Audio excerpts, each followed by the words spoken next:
Hallelujah. That's a lot of money.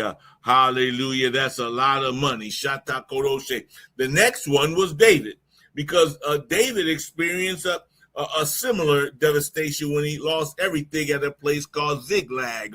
Hallelujah. This before he got into all that, y'all. See, the Amalekites invaded that city and took the women captive, including David's wives.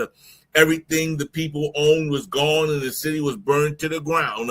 David and his men wept until there were no more tears left to shed.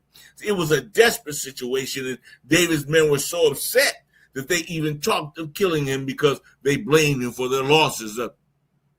Hallelujah.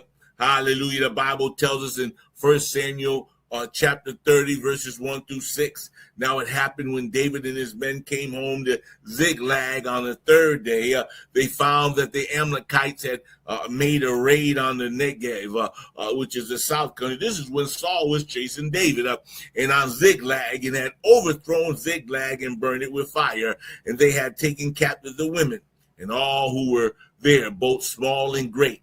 They killed no one, but carried them off to be used as slaves and went on their way. When David and his men came to the town, it was burned, and their wives and their sons and their daughters had been taken captive. Then David and the people who were with him raised their voices and wept until they were too exhausted to weep any longer.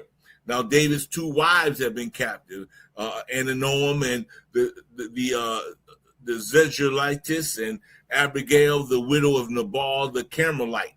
Further, David was greatly distressed because the people spoke of stoning him, for all of them were embittered, each man for his sons and daughters. But David felt strengthened and encouraged in the Lord his God.